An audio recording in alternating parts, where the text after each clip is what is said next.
Hello friends, I am Manish और आप सबका बहुत बहुत स्वागत है हमारे YouTube channel study with Manish Pandey पर। तो दोस्तों, आज का टॉपिक है कंजंक्शन। कंजंक्शन जिसको हिंदी में कहते हैं संयोजक अव्यय। अव्यय वैसे शब्दों को कहा जाता है जिसके रूप में किसी तरह का परिवर्तन नहीं होता है।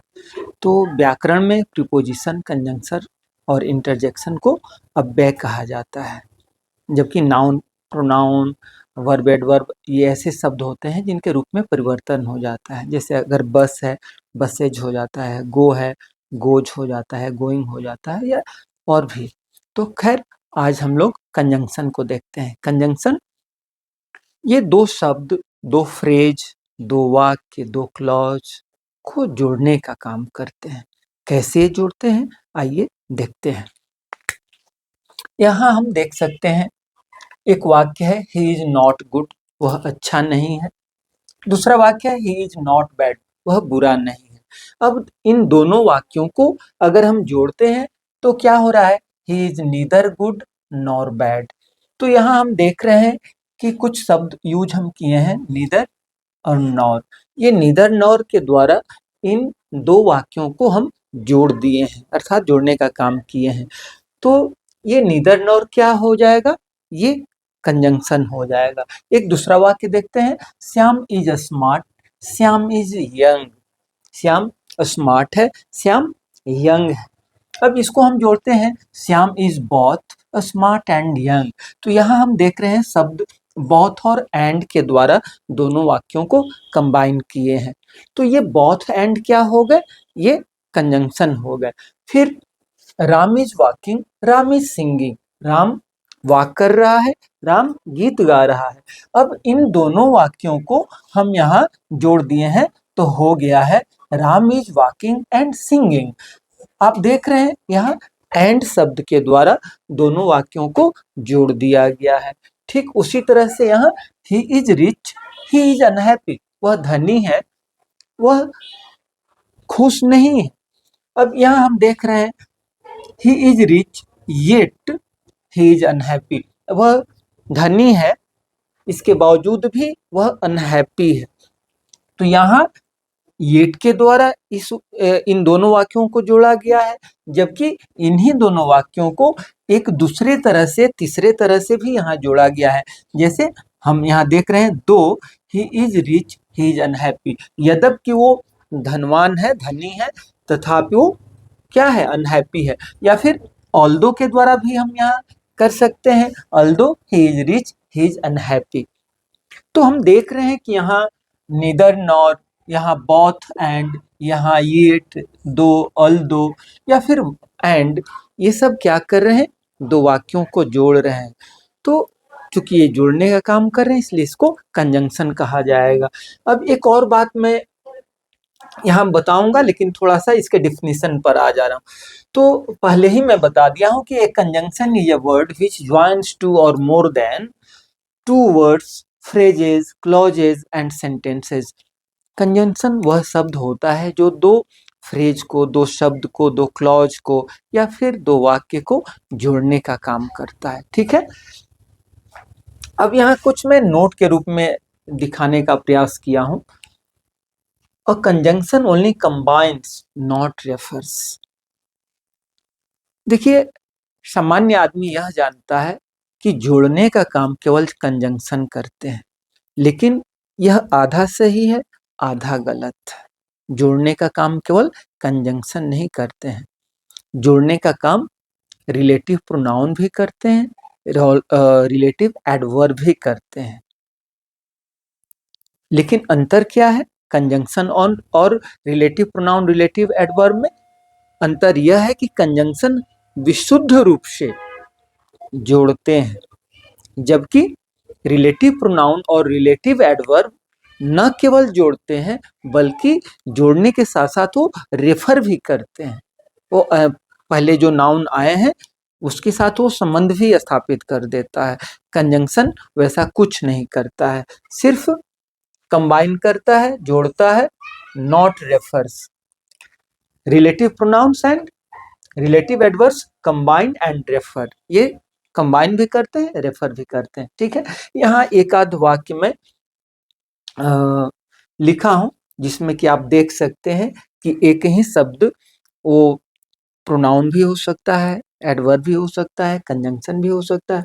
अब यहाँ जैसे कि हम देख सकते हैं, I have seen this man before. I have seen this man before, मैं इस आदमी को पहले देखा हूं। अब देखिए यहाँ बिफोर जो है एडवर्ब ऑफ टाइम का काम कर रहा है। यहाँ देखते हैं, ही lived here before the war. Before the war, वो यहाँ रहता था। कब रहता था? Before the war. यहाँ बिफोर का जो प्रयोग है प्रीपोजिशन के रूप में हुआ है। आगे देखते हैं, और भी कुछ वाक्य है। This is the place where he was murdered. यह वही स्थान है जहां उसका मर्डर हो गया था। यहाँ वेयर का प्रयोग जो है एडवर्ब, रिलेटिव एडवर्ब के रूप में हुआ है। यहाँ देखा जाए, this is the house that Ram built. यह वही घर है जिसे राम ने बनाया। यहाँ जो दैट है वो क्या कर रहा है? हाउस को रिलेट कर रहा है, ये रिलेटिव प्रोनाउन है। तो आप देख सकते हैं कि दैट जो है वह रिलेटिव प्रोनाउन भी है, और आगे हम लोग देखेंगे कि वह दैट जो है वो कंजंक्शन का भी काम करता है।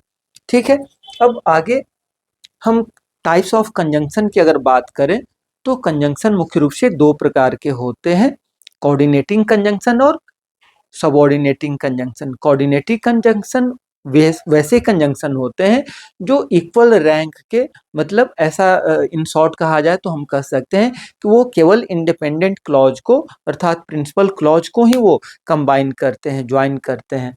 लेकिन जो सबऑर्डिनेटिंग कंजंक्शन है ये एक प्रिंसिपल क्लॉज को दूसरे सबऑर्डिनेटिंग क्या कहते हैं, सबऑर्डिनेट क्लॉज से अर्थात डिपेंडेंट क्लॉज से जोड़ने का काम करते हैं। A conjunction that joins an independent clause to subordinate clause.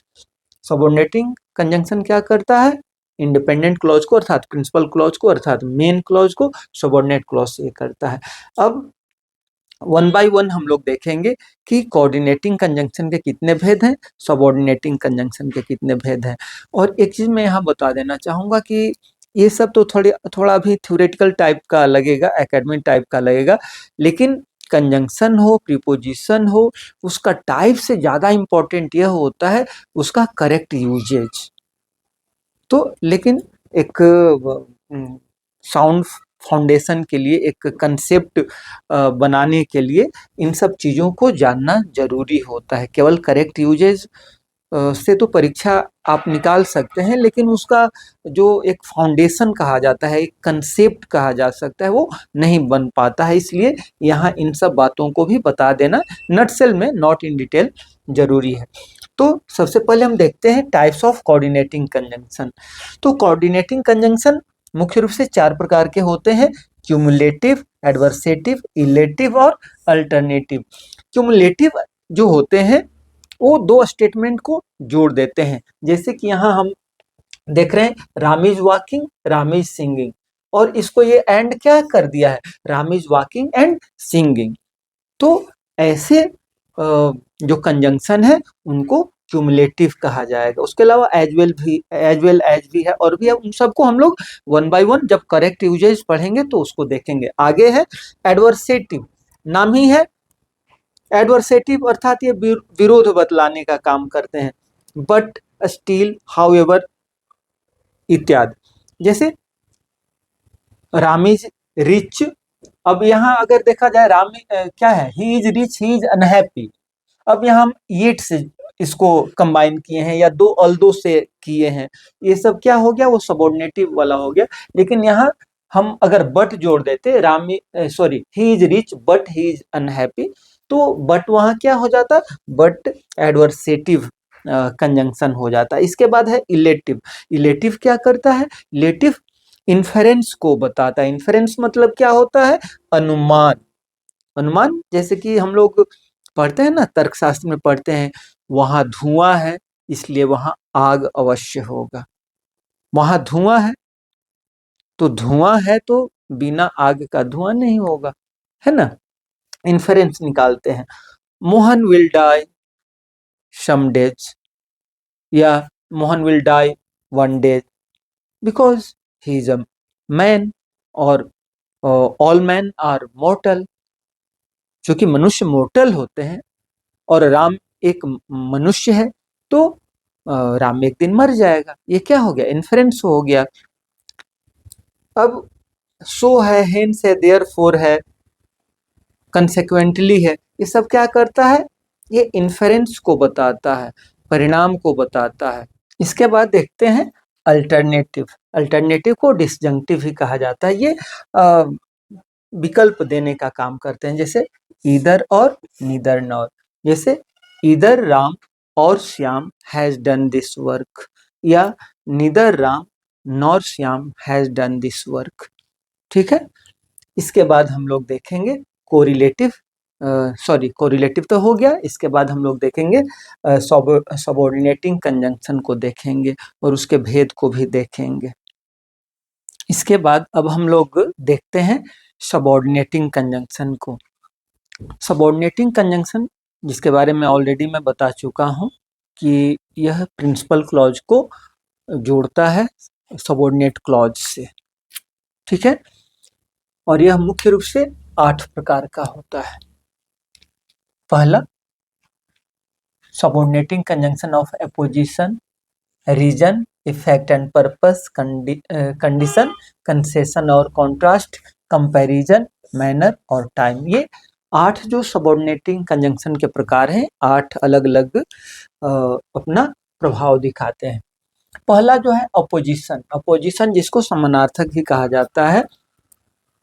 जैसे I got the news that Ram was ill, मुझे वो न्यूज मिला। कौन न्यूज मिला? कि राम वॉज इल। तो आप देख रहे हैं दैट राम वॉज इल, यहाँ दैट जो है वो क्या काम कर रहा है, किस तरह के क्लॉज को कनेक्ट कर रहा है? तो वैसा जो कि अपोजिशन से संबंध रख रहा है। इसके बाद दूसरा है रीजन और कॉज को बताने वाले सबऑर्डिनेटिंग कंजंक्शन, जैसे बिकॉज है, एज है, सिंस है, फॉर है। ये सब क्या करते हैं? ये कारण को बतलाते हैं। जैसे the child is weeping because he is hungry. क्यों वीप कर रहा है? रोने का कारण क्या है? उसका भूखा होना। तो ये बिकॉज जो है ये क्या हो गया? ये रीजन को बताने वाला कंजंक्शन हो गया। इसके बाद आगे देखते हैं इफेक्ट और पर्पस। इफेक्ट यानी फल, और पर्पस माने उद्देश्य भी होता है। पर्पस माने उद्देश्य।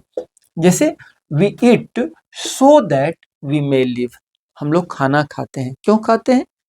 क्या उसका पर्पस है, उद्देश्य है? जिंदा रहना। तो we eat so that we may live. तो यहाँ सो दैट जो कंजंक्शन है यह इफेक्ट और पर्पस को बता रहा है। आगे देखते हैं कंडीशन। कंडीशन मतलब होता है शर्त। कह रहे कि come to me if you want my help, मेरे पास आ जाओ अगर तुम्हें हेल्प की आवश्यकता है। शर्त क्या है? इफ यू वांट हेल्प या if you want my help. ठीक है। तो यहाँ इफ क्या कर रहा है? ये शर्त का बोध करा रहा है। तो केवल इफ ही नहीं, अनटिल है, अनलेस है, ये सब भी शर्त को ही बताते हैं। इसके बाद है कंसेशन एंड कॉन्ट्रास्ट, ये विरोध को बताते हैं। जैसे although it is difficult I can solve this question, करे कि यद्यपि ये कठिन सवाल है लेकिन मैं इसे सॉल्व कर सकता हूँ। तो ये ऑल्दो, दो, येट, ये सब क्या करते हैं? ये कॉन्ट्रास्ट को या कंसेशन को बताते हैं। इसके बाद आगे है comparison. He is taller than I am, वह कितना टॉलर है? देन आई एम, मुझसे ज्यादा वो टॉल है, हमसे ज्यादा लंबा है। तो यहाँ देन जो है, यहाँ देन किस चीज का काम कर रहा है, किस तरह का कंजंक्शन का काम कर रहा है? ये कंपैरिजन बताने वाला काम कर रहा है। इसके बाद है मैनर, ये रीति ढंग को बताता है। कह रहा है कि as you sow so shall you reap, जैसा आप क्या करिएगा, बोइएगा वैसा ही आप काटिएगा। कहा जाता है ना कि बोया पेड़ बबूल का तो आम कहाँ से होए। इसके बाद है टाइम। टाइम ये समय को बताता है। जैसे the thieves had run away before the police केम, यानी चोरों के आने से सॉरी पुलिस के आने से पहले चोर भाग चुके थे। तो यहाँ बिफोर जो है ये क्या कर रहा है, दो पार्ट को कनेक्ट कर रहा है, लेकिन ये टाइम भी बता रहा है। तो इस तरह से ये सबऑर्डिनेटिंग कंजंक्शन को हम लोग नटसेल में देखे, इन शॉर्ट देखे। और मैं जैसा कि पहले ही बता दिया था कि प्रीपोजिशन है, कंजंक्शन है, इसमें थ्योरेटिकल क्वेश्चन से ज़्यादा इम्पोर्टेंट है प्रैक्टिकल क्वेश्चन, मतलब कि उसका जो यूजेज है, उसका यूज किस तरह के कंडीशन में किया जाता है, यह इम्पोर्टेंट है। तो अब हम शुरू करते हैं करेक्ट यूज ऑफ कंजंक्शन, यानी कंजंक्शन का सही सही उपयोग, सही सही प्रयोग। तो सबसे पहले हम लोग चालू करते हैं either or, neither nor, not only but also, ऐसे जो बिल्कुल चिरपरिचित आसान टाइप के दिखने वाले कंजंक्शन है, लेकिन उसके साथ कुछ मिस्टेक्स होने की संभावना रहती है। उन सब चीज़ों पर हम लोग चर्चा करेंगे। तो ध्यान दीजिए सॉरी, ये जो ईदर है या नीदर है, ये आप लोग प्रोनाउन में भी पढ़े होंगे और एडजेक्टिव में भी पढ़े होंगे। ईदर ऑफ द बॉयज या ईदर बॉय, तो जब ईदर के बाद ऑफ लग जाता है, नीदर के बाद ऑफ लग जाता है, वो प्रोनाउन हो जाता है। और उसके बाद क्या कहते हैं, यद्यपि नाउन तो बहुवचन आते हैं लेकिन क्रिया सिंगुलर होती है, वो हम लोग पढ़े हैं। ठीक उसी तरह से नीदर भी होता है। और दूसरा इसका यूज है एडजेक्टिव जैसा, लेकिन हम लोग आज जो देखने वाले हैं वो कंजंक्शन के रूप में। तो कंजंक्शन के रूप में जब भी ईदर और नीदर आता है, इसके साथ और नॉर भी आता है। आप देख रहे हैं बीच में गैप है और नॉर आता है। तो यह ऑप्शन बताने के लिए आता है, या और ये आता है न तो, ऐसे जैसे कि इधर Ram or Shyam has done this, या तो राम या फिर श्याम हैज डन दिस, इस काम को किया है। फिर दूसरा हम देखते हैं यू आर इधर गुड और बैड, आप या तो अच्छे हैं या बुरे हैं। आप इस तरह का देख सकते हैं। या you are neither good nor bad, आप न तो अच्छे हैं न तो बुरे हैं, आप इस तरह का देख सकते हैं। ये सब तो आसान चीज है। मैं इनके बारे में जो बताने जा रहा हूँ वो ये बात कि ये सब कोऑर्डिनेटिंग कंजंक्शन है। और इधर के बाद जो शब्द आया रहेगा वही और के बाद भी उसी तरह का, माने पार्ट्स ऑफ स्पीच के अंतर्गत उसी तरह का शब्द आना चाहिए। इधर के बाद नाउन आया है तो और के बाद भी नाउन ही आएगा। अगर इधर के बाद एडजेक्टिव आया है तो और के बाद भी एडजेक्टिव ही आएगा। जैसा कि आप यहाँ देख रहे हैं यू आर इधर गुड और बैड, तो इधर के बाद क्या आया है, गुड आया है जो कि एडजेक्टिव है, तो और के बाद भी एडजेक्टिव ही आएगा। ऐसा नहीं कि इधर के बाद नाउन दे दिए और के बाद वर्ब दे दिए या एडजेक्टिव दे दिए, तो उस तरह का वो बेमेल चीज हो जाता है। यही इसमें ध्यान देना होगा। ठीक उसी तरह से नॉट ओनली बट ऑल्सो जो है, न केवल बल्कि भी, नॉट ओनली राम, न केवल राम बल्कि श्याम भी पास हो गया है। ठीक है। Dinesh is not only rich, Dinesh न केवल धनी है बल्कि ऑनेस्ट भी है, ईमानदार भी है। तो यहाँ भी हमको यही चीज ध्यान देने की बात है कि नॉट ओनली के बाद अगर नाउन आया है तो बट ऑल्सो के बाद भी नाउन ही आना चाहिए। ये नाउन राम नाउन है तो श्याम भी नाउन ही होना चाहिए। Dinesh is not only rich, आप यहाँ देख रहे हैं कि नॉट ओनली के बाद रिच एडजेक्टिव आया है, तो बट ऑल्सो के बाद भी एडजेक्टिव ही आना चाहिए। अगर इस तरह का नहीं होगा तो गड़बड़ हो जाएगा।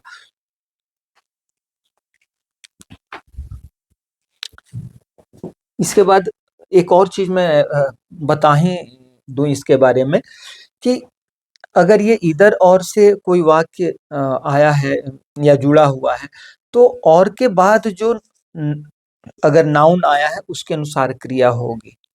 इधर राम और श्याम, तो यहाँ और के बाद जो आया है नाउन हो प्रोनाउन हो कुछ भी हो उसके अनुसार यहाँ क्रिया सिंगुलर या प्लूरल होगी। ठीक उसी तरह से नॉट ओनली बट ऑल्सो में भी बट ऑल्सो के बाद जो नाउन अगर आया है तो उसके बाद जो क्रिया होगी उस नाउन या प्रोनाउन के अनुसार ही सिंगुलर या प्लूरल होगी। यहाँ जो फर्स्ट नाउन अगर आया है या प्रोनाउन आया है उसके अनुसार नहीं होगी। ठीक है, इसके बाद आगे और भी हम लोग कुछ कंजंक्शन को देखते हैं। Either or neither nor, not only but also के बाद अब हम देखते हैं हार्डली वेन, स्कार्सली वेन को। जो भी कंजंक्शन पेयर में आते हैं उनको कोरिलेटिव कंजंक्शन कहा जाता है। तो ये hardly when, scarcely when, either or neither nor, not only but also, ये सब कोरिलेटिव कंजंक्शन है।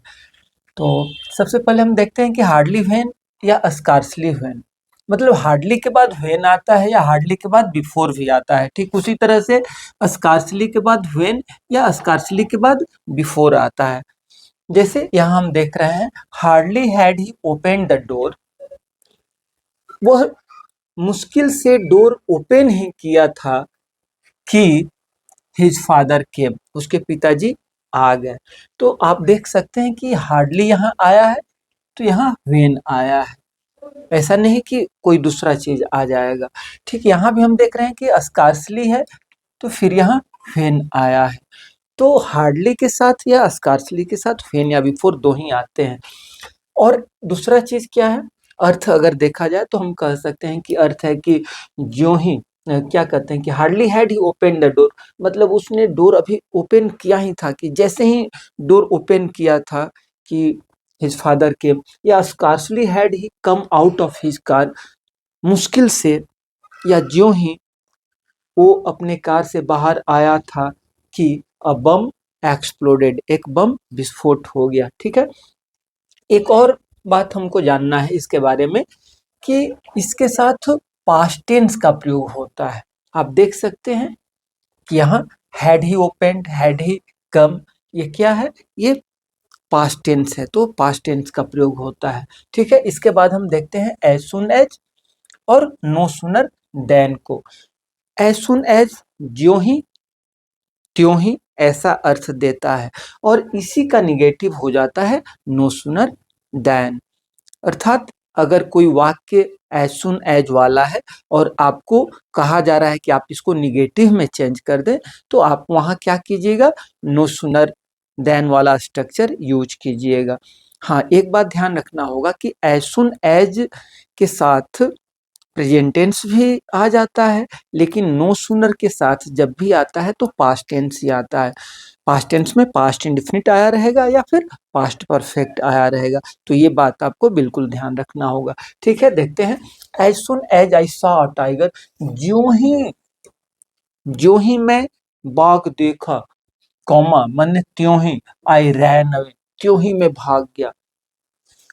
No sooner did I C a tiger, देखिए ये निगेटिव हो गया लेकिन इसका अर्थ वही है, no sooner did I C a tiger, मैंने अभी बाघ देखा भी नहीं था कि मैं दौड़ गया, मतलब ये भी सेम वही अर्थ दे रहा है।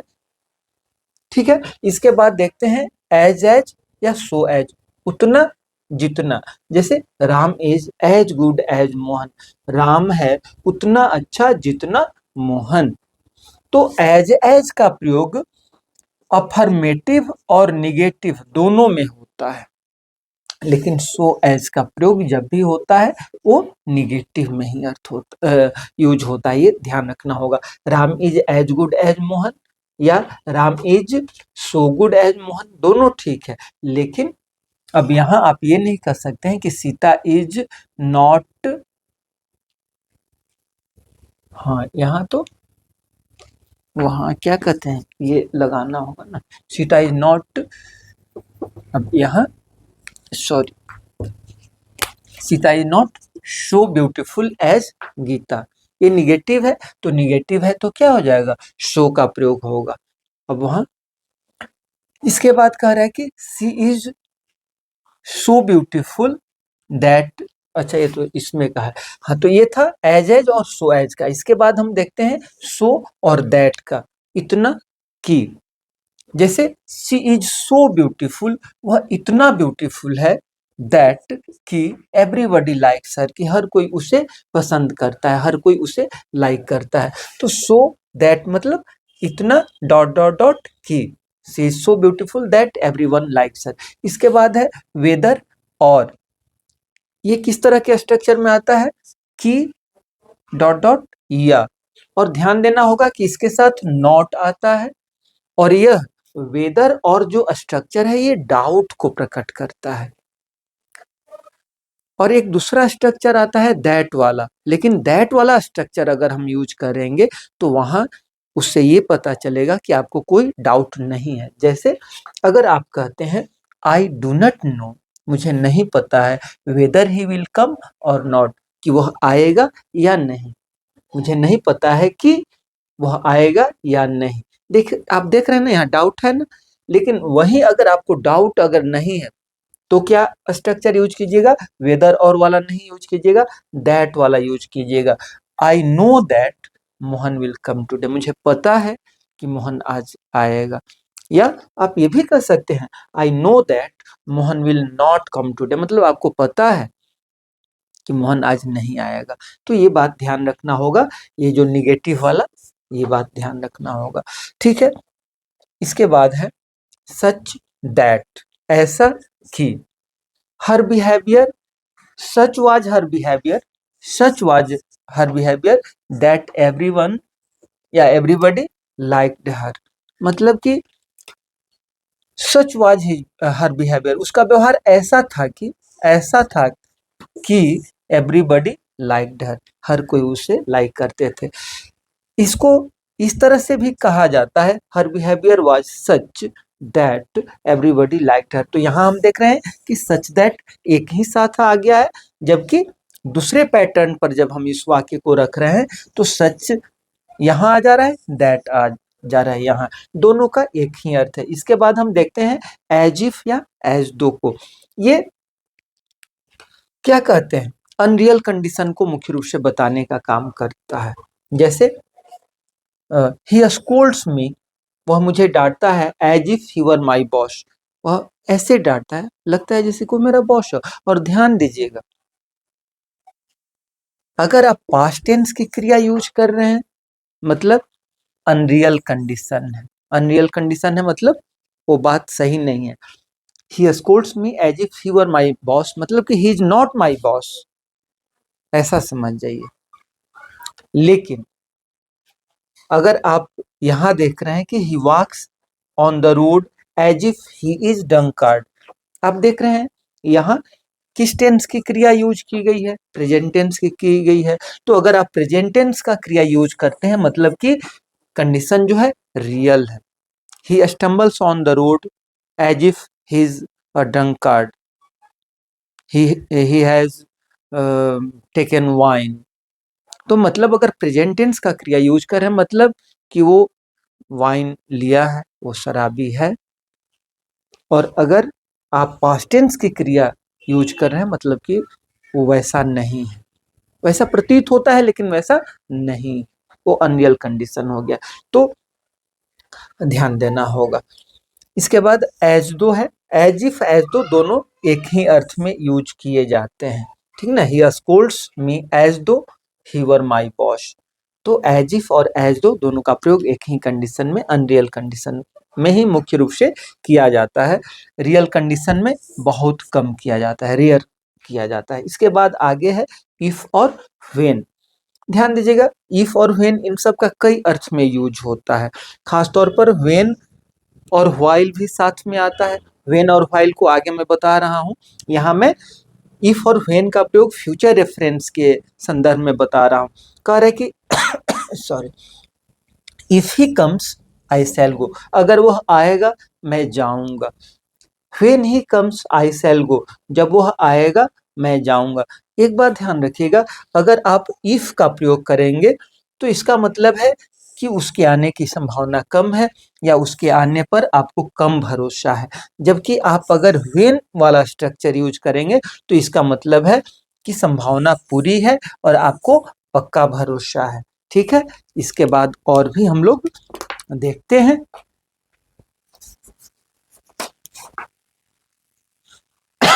स्क्रीनशॉट चाहें तो ले सकते हैं। इसके बाद अब हम देखते हैं टिल और अनटिल को। टिल और अनटिल दोनों का प्रयोग समय के संदर्भ में किया जाता है और ये भी एक तरह के कंडीशन को बताता है, शर्त को ही बताता है। जब तक तब तक, जैसे आई शैल वेट टिल या अनटिल द डॉक्टर कम्स। जब तक डॉक्टर आ नहीं जाता है तब तक मैं इंतजार करूंगा। या आप कह सकते हैं वेट हियर या wait for me till I return या अनटिल आई रिटर्न। जब तक मैं आ न जाऊं तब तक मेरा इंतजार करो।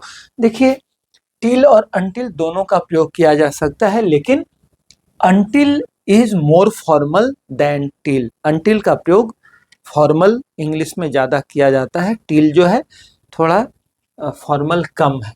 इसके बाद है अनलेस और अनटिल। अनटिल तो आप जान गए, तब तक जब तक के अर्थ में और टाइम का बोध कराता है, जबकि अनलेस जो है वो शर्त बताता है। कैसा शर्त? जिसका समय से संबंध ना हो। जैसे कह रहे कि you will fail unless you work hard. अगर आप मेहनत नहीं करेंगे तो क्या हो जाएंगे? फेल हो जाएंगे। तो और एक दूसरी बात है कि अनलेस हो या अनटिल हो, इसमें निगेटिव मीनिंग रहता है, यानी उस क्लॉज में एक्स्ट्रा आपको नॉट, नो लगाने की आवश्यकता नहीं होती है। अगर आप लगा देंगे गलत हो जाएगा। You will fail unless you do not work hard, तो गलत हो जाएगा। क्यों? क्योंकि अनटिल और अनलेस दोनों में नॉट ऑलरेडी रहता है। ठीक है, तो अनटिल हो गया समय के लिए, wait here until I return, और अनलेस हो गया शर्त, जैसे कि unless you work hard you will fail. ठीक है, इसके बाद देखते हैं द रीजन दैट या द रीजन व्हाई दैट। ये कारण बताने का काम करता है। जैसे the reason for his absence is that he is ill. उसके अनुपस्थिति का कारण यह है कि वह क्या है? वह बीमार है। या the reason why he is absent is that he is ill. तो ध्यान दीजिएगा, द रीजन, इसके बाद कोई शब्द रहेगा तो दूसरा जो भाग है दैट से चालू होगा। द रीजन, तो पहला क्लॉज रहेगा द रीजन से, दूसरा जो क्लॉज रहेगा दैट से। या पहला क्लॉज रहेगा द रीजन व्हाई से, तो भी दूसरा जो क्लॉज है वो दैट से ही चालू होगा। ये हम लोगों को ध्यान देने की आवश्यकता है। इसके बाद हम देखते हैं व्हेन और व्हाइल। ये दो ऐसा शब्द है जो कि देखने में बिल्कुल एक जैसा लगता है, लेकिन दोनों में भेद है। भेद क्या है? व्हेन कब या जब के अर्थ में यूज होता है, व्हाइल जिस अवधि में या जब तक के अर्थ में ये होता है। जैसे when I was a child I used to go to Patna. जब मैं छोटा था, जब मैं बच्चा था, मैं पटना जाया करता था। और व्हाइल का प्रयोग होता है किसी अवधि के दौरान, जैसे कि व्हाइल आई वॉज रीडिंग, जब मैं पढ़ रहा था, माने जिस अवधि में मैं पढ़ रहा था उस अवधि में मोहन क्या कर रहा था? Mohan was sleeping. ठीक है, व्हाइल का प्रयोग एज लॉन्ग एज के अर्थ में भी होता है। जैसे while there is life there is hope. कहा जाता है ना कि जब तक सांस तब तक आस। तो यहाँ आप देख सकते हैं कि व्हाइल जो है एज लॉन्ग एज के अर्थ में हो रहा है। यहाँ हम ये नहीं कह सकते कि when there is life there is hope, नहीं। इसके बाद इन्हीं सब से मिलता जुलता एक शब्द एज भी है। ऐसे एज का प्रयोग तो और भी अन्य अर्थ में किया जाता है, लेकिन एज का प्रयोग यहाँ व्हेन और व्हाइल से जुड़ा हुआ है। कह रहा है कि जब पहला काम पूरी तरह से खत्म न हुआ हो और दूसरा काम चालू हो जाए, तो वैसे जगहों पर क्या करते हैं? एज का प्रयोग करते हैं, और यहाँ वो व्हाइल के करीब आ जाता है। और इस अर्थ में ऐसे कंडीशन में व्हेन का प्रयोग कभी नहीं करेंगे। जैसे as I left the house I remembered the key, या while I left the house I remember the key. मतलब कि मैं घर से निकल रहा था कि जब मैं निकल रहा था कि मुझे चाबी की याद आ गई, मतलब मैं घर से पूरी तरह से निकला नहीं था, ध्यान देना होगा। अगर आप व्हेन का प्रयोग कर देंगे कि when I left the house I remember the की, तो वहां उसका भाव ये आ जाएगा कि आप घर से पूरी तरह से निकल चुके थे, जा चुके थे, तब आपको याद आया। लेकिन नहीं, यहाँ अगर आप एज या व्हाइल का प्रयोग करें, मतलब कि आप निकल रहे थे, प्रोसेस में थे, अभी ताला वाला बंद नहीं किए थे, है ना। इसके बाद ये एक इम्पॉर्टेंट बात है कि पैरेलल एक्शन में एज का प्रयोग होता है। जैसे as the sun rose the fog dispersed, जैसे ही सूरज निकला तो फॉग क्या हो गया, डिस्पर्स्ड हो गया। या फिर एज इट ग्रीव डार्कर, जैसे जैसे डार्क हुआ, जैसे जैसे अंधेरा हुआ, इट बिकेम कोल्डर। तो आप देख रहे हैं कि यहाँ पैरेलल यहाँ एक्शन दिखाई दे रहा है इन दोनों वाक्यों में। तो ऐसे जगहों पर एज का प्रयोग होता है, न कि व्हेन का प्रयोग। ठीक है, इसके बाद हम देखते हैं बिकॉज, फॉर, सिंस और एज। देखिए, ऐसे देखने में लगता है कि ये सब के सब कारण बताते हैं, लेकिन बहुत छोटा छोटा बहुत बारीक अंतर है।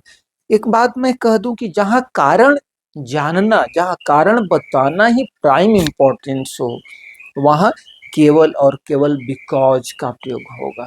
जब आपसे क्वेश्चन किया जाएगा why are you late, why were you absent yesterday, तो यहाँ बिकॉज के अलावा और कोई भी काम नहीं आएगा, और किसी का काम लेना भी नहीं चाहिए। जब आपको जवाब देना हो किसी के प्रश्न का, तो बिकॉज वाला स्ट्रक्चर यूज करना चाहिए। ठीक है।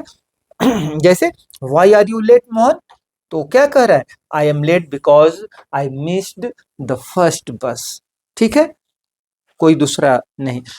लेकिन एज और सिंस का, हाँ एक बात और मैं बता दूं, यहाँ मैं ऐसे तो लिख भी दिया हूं, बिकॉज का प्रयोग वहां होता है जहां की कारण पहले से दूसरे को पता नहीं रहता है।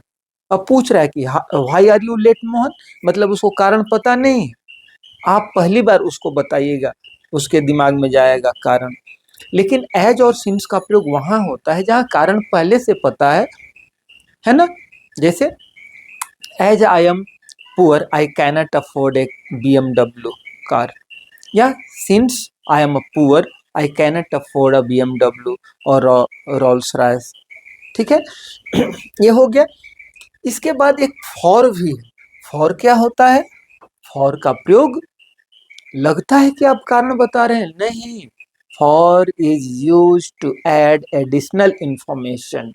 फॉर का प्रयोग कब होता है, कहाँ होता है, जहां आप एडिशनल इंफॉर्मेशन बता रहे हैं। जैसे why nowadays so hot, because this is the month of June, है ना, जून का महीना इसलिए बहुत ज्यादा गर्मी है।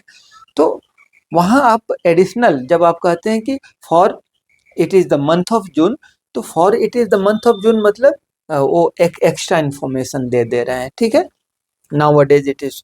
इसके बाद है सो, देयरफॉर। सो और देयरफॉर ये सब इलेक्टिव में आ जाते हैं, इन्फरेंस को बताते हैं। जैसे द शॉप्स वर क्लोज्ड, दुकानें बंद थी, इसलिए I could not buy anything. So I could not buy anything, या therefore I could not buy anything. आप काहे नहीं सामान खरीद पाया जी मैं, क्योंकि दुकानें बंद थी, है ना। तो सो और देयरफॉर दोनों का प्रयोग होता है। लेकिन एक बात मैं यहाँ बता देना चाहूंगा कि therefore is more formal than so. बात तो समझ रहे हैं ना, देयरफॉर जो है वो ज्यादा फॉर्मल है, सो जो है कम फॉर्मल है। ठीक उसी तरह से, क्या पता मैं यहाँ बताया था कि नहीं बताया था, कि अंटिल ज्यादा फॉर्मल है, टिल कम फॉर्मल है। ठीक है। इसके बाद है लिस्ट, बहुत इंपॉर्टेंट है लिस्ट। ये कैसा अर्थ देता है, यह देता है अर्थ कहीं ऐसा ना हो कि, और लिस्ट के बाद जब भी आगे, मतलब कि एक तो होगा गो fast, list you should miss the, list के बाद जब भी आता है तो शुड का प्रयोग होता है। लिस्ट के बाद जब भी आएगा शुड आएगा। कह रहा है कि गो फास्ट, जल्दी जल्दी जाओ, तेज जाओ, लेस्ट you should miss the train, कहीं ऐसा ना हो कि तुम ट्रेन मिस कर जाओ। Work hard लेस्ट you should fail in the examination. मेहनत करो, कहीं ऐसा ना हो कि परीक्षा में फेल हो जाओ। तो लेस्ट के बाद क्या होता है, शुड का प्रयोग होता है और ये निगेटिव अर्थ देता है, कहीं ऐसा ना हो कि। इसके बाद है बट। देखिए बट जो है एक प्रीपोजिशन भी है, एक एडवर्ब भी है, एक कंजंक्शन भी है, और अगर मैं कहूं कि यह नाउन भी है तो अतिशयोक्ति नहीं है ना। ठीक, देखते हैं। बट का प्रयोग जब कंजंक्शन के रूप में होगा तो इसका अर्थ होगा लेकिन। यह बात दिमाग में बैठा लीजिए कि बट का अर्थ जहां लेकिन होगा तो समझिए कि वह कंजंक्शन है। दूसरा कोई अर्थ है तो समझिए कि वो कंजंक्शन नहीं है। Sita is rich but माइजर। Sita धनी है लेकिन कंजूस है। यहाँ बट क्या हो गया, लेकिन हो गया, यानी कि यह कंजंक्शन है। लेकिन यहाँ देखिए the problem is nothing but is. यहाँ देखिए अब क्या इसका अर्थ लगाइएगा कि the problem is nothing, problem कुछ नहीं है, समस्या कुछ नहीं है, बल्कि या लेकिन आसान है, नहीं। देखिए यहाँ बट का प्रयोग एक्सेप्ट के अर्थ में हुआ है। कौन एक्सेप्ट, ACCEPT नहीं, EXCEPT, एक्सेप्ट माने को छोड़ करके, के अलावा। और जब एक्सेप्ट के अर्थ में बट का प्रयोग होता है तो वह कंजंक्शन नहीं बल्कि प्रीपोजिशन का काम करता है। ठीक है, कह रहे हैं कि the problem is nothing but easy, मतलब वो यह कहना चाहता है कि प्रॉब्लम बहुत हार्ड है, इजी को छोड़ करके। तो इजी को छोड़ दीजिएगा तो क्या बचेगा, हार्ड है ना बचेगा जी। ठीक है, अब आगे दूसरा देखते हैं। आई do not think, I do not think, मुझे नहीं ऐसा लगता है कि वी विल मैनेज इट, कि हम लोग इसको मैनेज कर पाएंगे। या मुझे नहीं लगता है कि I do not think we can solve this problem, full stop. Still we can but try, still इसके बावजूद भी we can but try. But मतलब यहाँ ओनली कह रहे कि आई इट सिम्स दैट, या ऐसा कहेंगे कि I don't think I can solve this problem. लगता है कि मतलब वो प्रॉब्लम सॉल्व नहीं होगा, लेकिन हमको करना क्या है, इसके बावजूद भी स्टिल तो भी वी कैन बट ट्राई, हम लोग को केवल ट्राई करना है। तो बट का प्रयोग यहाँ केवल किसके अर्थ में हुआ है, ओनली, हम लोग केवल ट्राई कर सकते हैं। और जब ओनली के अर्थ में हुआ है तो ये क्या हो गया, ये एडवर्ब हो गया। ठीक है, हाँ मैं कह रहा था कि बट का प्रयोग नाउन के अर्थ में भी हो सकता है। जैसे कि अगर मैं कहूँ, मैं कहूँ you have only ifs and buts, you have only ifs and buts, आपके पास तो केवल इफ्स और बट्स हैं। तो देखिए यहाँ बट का प्रयोग नाउन के अर्थ में हुआ है और प्लूरल अर्थ में हुआ है, इसलिए यहाँ बट में एस भी लग गया है। ठीक है, खैर इसके बाद एक देखते हैं दो और अल्दो को। देखिए दो, अल्दो, ये सब विरोध को बताता है, ठीक ना, विपरीत चीज को बताता है। करे कि दो या although he is poor he page fees on time, करे कि यद्यपि वह गरीब है तथापि वह फीस समय पर जमा करता है ना। तो ये दो विरोधी चीज को, एक तो है कि पुअर है और वो टाइम पर फी जमा करना है, करता है, तो ये दोनों विरोधी चीज हो गया, विपरीत चीज हो गया। तो इस तरह के दो विपरीत चीजों को बताने के लिए दो और अल्दो का प्रयोग किया जाता है। हाँ, इसमें भी मैं बता देना चाहूँ कि अल्दो जो है फॉर्मल है, इसका प्रयोग ज़्यादा, खैर मॉडर्न इंग्लिश में तो बहुत ज़्यादा होता है दो के अपेक्षा। ठीक है, तो ये रहा आज का कंजंक्शन। आप लोगों को कैसा लगा, मुझे विश्वास है कि आप लोगों को यह वीडियो बहुत अच्छा लगेगा, बहुत यूजफुल साबित होगा। तो मेरा वीडियो देखने के लिए आप लोगों को बहुत बहुत धन्यवाद।